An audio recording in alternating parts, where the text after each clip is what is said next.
Kekasih Tuhan, seringkali kita mendengar orang mengatakan gereja setan. Tetapi yang sebenarnya setan dan gereja tidak ada hubungan sama sekali. Gereja adalah gereja, setan adalah setan. Nah, gereja adalah milik Kristus. Gereja dibangun di atas dasar iman kepada Kristus. Kalau ada yang mengatakan gereja setan, itu bukan gereja, tetapi itu perkumpulan komunitas pengikut-pengikut setan.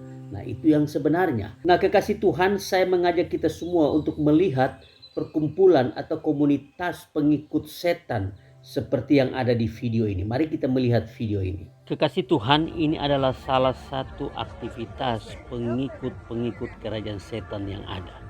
Kita melihat mereka dikasih tanda salib terbalik. Nah, inilah lambang-lambang Kristen yang diputarbalikkan, salib terbalik. Nah, kita lihat mereka diberikan tanda salib terbalik. Nah, inilah pekerjaan kerajaan setan yang ada di dunia ini. Jadi kita perlu hati-hati dan kita bisa mengenal mereka dari lambang-lambang Kristen yang diputarbalikkan. Kekasih Tuhan, kenapa sampai komunitas pengikut setan ini banyak disukai oleh orang, terutama anak-anak muda? Karena mereka menawarkan kebebasan sebebas-bebasnya dan kenikmatan dunia ini. Oleh karena itu, hati-hati dengan kebebasan dan kenikmatan yang ditawarkan oleh dunia ini. Kekasih Tuhan, sebelum kita membahas video ini, saya mengajak kita untuk melihat video Mongol berikut ini. Mari kita melihat bersama-sama. Ngomong gitu bahwa The Prince of Satanic tuh akan ke Indonesia dalam waktu 3 hari lagi akan tiba. Berarti kalau hari ini hari Kamis, berarti Sabtu dia akan tiba di Indonesia. Dan itu konon kabarnya mereka akan ke Jawa Timur. Jadi Prince of Satanic ini adalah seorang laki-laki berbentuk manusia ya teman-teman. Ini orang, benar-benar orang, dilahirkan lewat 9 bulan di kandung ibunya. Cuma dia adalah salah satu The Prince of Lucifer. Jadi dia adalah leadernya Bamongol. Kan Bamongol untuk Asia. Nah, dia ini adalah orang kedua dunia. Karena orang pertama itu kakak perempuannya. Nah, mereka itu akan ke Indonesia. Mikirnya kan mereka akan ke Bali mengikuti kegiatannya G20. Tetapi ternyata informasinya adalah mereka tidak ke Bali, ke Jawa Timur. Karena cawan pengorbanan Jawa Timur tuh udah penuh. Nah, darah yang tertumpah ini adalah darah yang dijadikan sebagai cawan pengorbanan. Tetapi kepastian kaum Mongol adalah besok Jumat mereka ada di DKI Jakarta. Bahwa dalam dunia satanik itu seluruh induknya itu ada di satu badan besar, satu organisasi besar, non nirlaba, tidak mencari keuntungan tetapi punya duit yang sangat besar, punya duit yang sangat banyak, dan mereka bisa mempengaruhi sesuatu yang ya kurang lebih membuat sebuah komunitas mereka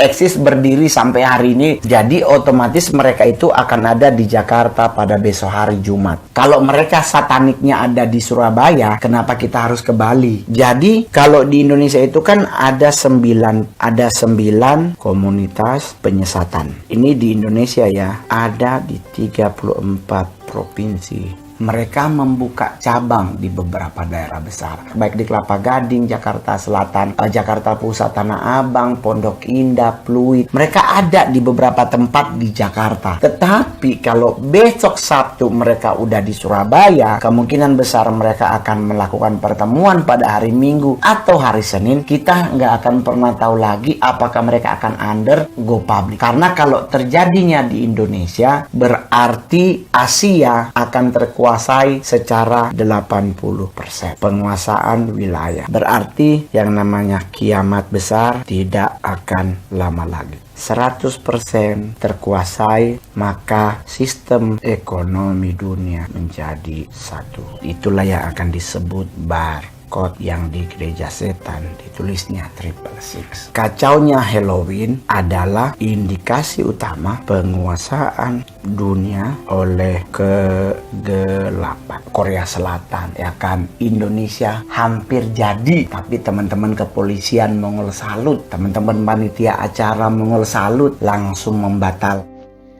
Kekasih Tuhan, kalau kita melihat kedua video di atas, maka itu menunjukkan bahwa setan sedang gencar-gencarnya membangun kerajaannya di dunia ini.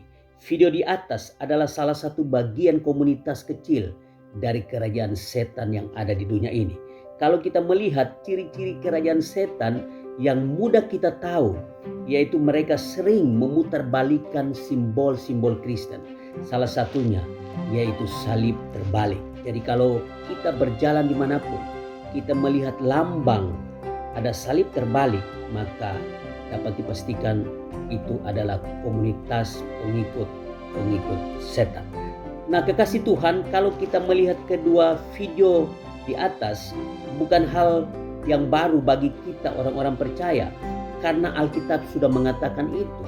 Di dalam 1 Timotius 4 ayat yang pertama dikatakan, tetapi Roh dengan tegas mengatakan bahwa di waktu-waktu kemudian ada orang-orang yang murtad, lalu mengikuti roh-roh penyesat dan ajaran-ajaran setan. Itu yang sekarang ini terjadi. Kekasih Tuhan, sejak iblis atau Lucifer dibuang dari surga ke dunia ini, sejak itulah dia membangun kerajaannya di dunia ini. Setan membangun kerajaannya di dunia ini. Jadi yang terjadi sekarang ini adalah kerajaan setan sedang dibangun untuk menghambat pekerjaan kerajaan Allah di dunia ini. Kalau kita melihat akhir-akhir ini, kenapa penginjilan sepertinya mati? Yang ada hanya orang berpindah-pindah gereja. Bosan di gereja A pindah ke gereja B, bosan di gereja B pindah ke gereja C, dan sebaliknya. Itu yang sekarang ini terjadi. Nah, kekasih Tuhan, salah satu penyebabnya adalah karena setan sedang menghambat gereja untuk memberitakan Injil. Karena ketika gereja memberitakan Injil, itu artinya gereja sedang menghambat setan membangun kerajaannya di dunia ini. Ketika kita memberitakan Injil, itu artinya bahwa kita sedang menghambat perkembangan pekerjaan kerajaan setan di dunia ini. Jadi kekasih Tuhan, kalau kita mau melawan dan menghambat pekerjaan kerajaan setan, maka beritakanlah Injil kerajaan Allah. Itu adalah senjata yang ampuh untuk mengalahkan pekerjaan kerajaan setan di dunia ini. Ayo kekasih Tuhan, mari kita melawan pekerjaan setan dengan kita memberitakan Injil.